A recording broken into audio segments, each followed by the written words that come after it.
ಎಲ್ಲರೂ ಹಬ್ಬ ಮಾಡ್ತಿರ್ತೀರಾ. ಎಲ್ಲರಿಗೂ ಮೊದಲನೇದಾಗಿ ನನ್ನ ಕಡೆಯಿಂದ ಮಕರ ಸಂಕ್ರಾಂತಿಯ ಹಾರ್ದಿಕ ಶುಭಾಶಯಗಳು. Welcome back to my YouTube channel. ನಾನು ನಿಮ್ಮ ಮಿಸ್ಟರ್ ಸೂರ್ಯ.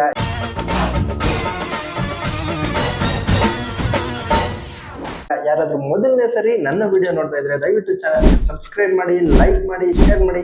ನಾನು ಮಾಡೋಂಥ ವಿಡಿಯೋಗಳು ನಿಮ್ಗೆ ನೋಟಿಫಿಕೇಶನ್ ರೂಪದಲ್ಲಿ ಬರಬೇಕಾ ಬೆಲ್ ಐಕನ್ ಟನ್ ಅಂತ ಪ್ರೆಸ್ ಮಾಡಿ.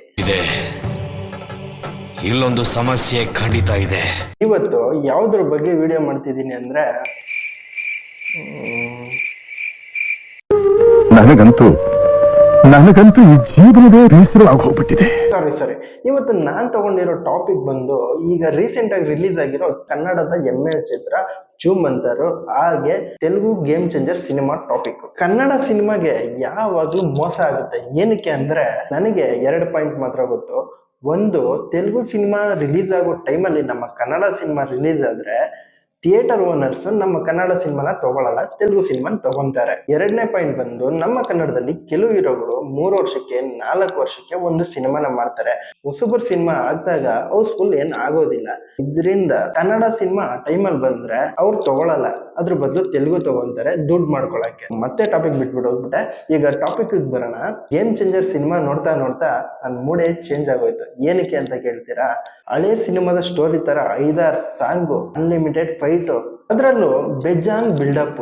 ಫ್ಯಾನ್ಸ್ ಗಂತೂ ತುಂಬಾ ಇಷ್ಟ ಆಗೇ ಆಗುತ್ತೆ. ಆದ್ರೆ ನಮ್ಮಂತವ್ರಿಗೆ ಇದು ಇಷ್ಟ ಆಗೋದು ತುಂಬಾ ಕಷ್ಟ ಆಗುತ್ತೆ.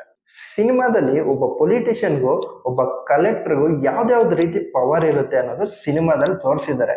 ಯಾರಿಗಾದ್ರೂ ಪೊಲಿಟಿಷಿಯನ್ಗೆ ಮತ್ತೆ ಕಲೆಕ್ಟರ್ಗೆ ಇರೋ ವ್ಯತ್ಯಾಸ ಏನು ಅಂತ ಗೊತ್ತಿಲ್ಲದೆ ಇರೋರ್ಗೆ ಈ ಸಿನಿಮಾ ಹೊಸದಾಗೆ ಕಾಣಿಸುತ್ತೆ. ಕೆಲವೊಂದು ಟಾಪಿಕ್ಸ್ ಮಾತ್ರ ಏನ್ ಗುರು ಇದು ಹಿಂಗಾಗೋಯ್ತು ಅಂತ ಅನ್ಕೋಬೇಕು. ಆ ತರ ಸಿನಿಮಾ ಇದೆ. ಸಿನಿಮಾನ ಬೇಜಾನ್ ದುಡ್ಡು ಹಾಕ್ಬಿಟ್ಟು ಮಾಡಿದಾರಂತೆ. 250 ರೂಪಾಯಿಗೆ ಈ ಸಿನಿಮಾ ನೋಡಿದ್ರೆ ವರ್ತ ಅಂತ ನೋಡ್ಕೊಂಡ್ ಬಂದು ನನ್ನ ಕಮೆಂಟ್ ಬಾಕ್ಸ್ ಅಲ್ಲಿ ಕಮೆಂಟ್ ಮಾಡಿ. ಕನ್ನಡದ ಸಿನಿಮಾ ಚೂಮಂತರ್ ಸಿನಿಮಾ ಬಗ್ಗೆ ಹೇಳ್ಬೇಕು ಅಂತ ಹೇಳಿದ್ರೆ ಈ ಸಿನಿಮಾದಲ್ಲಿ ನಮ್ಮ ವಿಷ್ಣು ಸರ್ ಆಕ್ಟಿಂಗ್ ಮಾಡಿದ್ದಾರೆ. ಸಿನಿಮಾದಲ್ಲಿ ಗೋಸ್ಟ್ ಹಂಟಿಂಗ್ ಮಾಡೋ ಒಂದು ಟೀಮ್ ಇರುತ್ತೆ. ಹಾಗೆ ಸಿನಿಮಾದಲ್ಲಿ ಮಾರ್ಗನ್ ಹೌಸ್ ಅಂತ ಒಂದು ಹಾಂಟೆಡ್ ಹೌಸ್ ಇರುತ್ತೆ. ಆ ಗೋಸ್ಟ್ ಹಂಟಿಂಗ್ ಟೀಮ್ ಇರುತ್ತಲ್ಲ, ಆ ಹಂಟಿಂಗ್ ಟೀಮು ಆ ಮಾರ್ಗನ್ ಹೌಸ್ಗೆ ಏನಕ್ಕೆ ಹೋಗುತ್ತೆ, ಅಲ್ಲಿ ಹೋದ್ಮೇಲೆ ಆ ಟೀಮ್ಗೆ ಏನೆಲ್ಲ ಆಗುತ್ತೆ ಅನ್ನೋದೇ ಸ್ಟೋರಿ. ದಯವಿಟ್ಟು ಎಲ್ಲರೂ ಹೋಗ್ಬಿಟ್ಟು ಸಿನಿಮಾನ ಥಿಯೇಟರ್ ಅಲ್ಲಿ ನೋಡಿ. ಈ ಸಿನಿಮಾಗೆ ತುಂಬಾ ಕಮ್ಮಿ ಥಿಯೇಟರ್ ಸಿಕ್ಕಿದೆ ನಮ್ಮ ಕನ್ನಡಕ್ಕೆ. ಅದಕ್ಕೆ ಹೇಳಿದ್ ನನ್ಗೆ ಮೋಸ ಆಗಿದೆ ಅಂತ. ಸೊ ಒಳ್ಳೆ ಸಿನಿಮಾನ ನೋಡ್ಬೇಕು ಅಂತ ನಾನು ಹೇಳ್ತೀನಿ. ಸಿನಿಮಾ ಮಾತ್ರ ಸಕ್ಕತ್ತಾಗಿದೆ. ಒಂದು ಹಾರರ್ ಎಕ್ಸ್ಪೀರಿಯನ್ಸ್ ಕೊಡುತ್ತೆ. ಮ್ಯೂಸಿಕ್ ಆಗಿರ್ಬೋದು, ಚಿಕ್ಕಣ್ಣವ್ರ ಕಾಮಿಡಿ ಮಾತ್ರ ಬೆಂಕಿ ಆಗಿದೆ. ದಯವಿಟ್ಟು ಎಲ್ಲರೂ ಹೋಗಿ ಕನ್ನಡ ಸಿನಿಮಾನ ಥಿಯೇಟರ್ ಅಲ್ಲೇ ನೋಡಿ. 150 ರೂಪಾಯಿಗೆ ಈ ಸಿನಿಮಾ ನೋಡಿದ್ರೆ ವರ್ತ ಅಂತ ನನ್ನ ಕಮೆಂಟ್ ಬಾಕ್ಸ್ ಅಲ್ಲಿ ಕಮೆಂಟ್ ಮಾಡಿ. 250 ರೂಪಾಯಿ ವರ್ತ, 150 ರೂಪಾಯಿ ವರ್ತ ಅಂತ. ಸೊ ನೆಕ್ಸ್ಟ್ ವಿಡಿಯೋದಲ್ಲಿ ಸಿಗ್ತೀನಿ. ಅಲ್ಲಿವರೆಗೂ bye bye, take care, see you soon.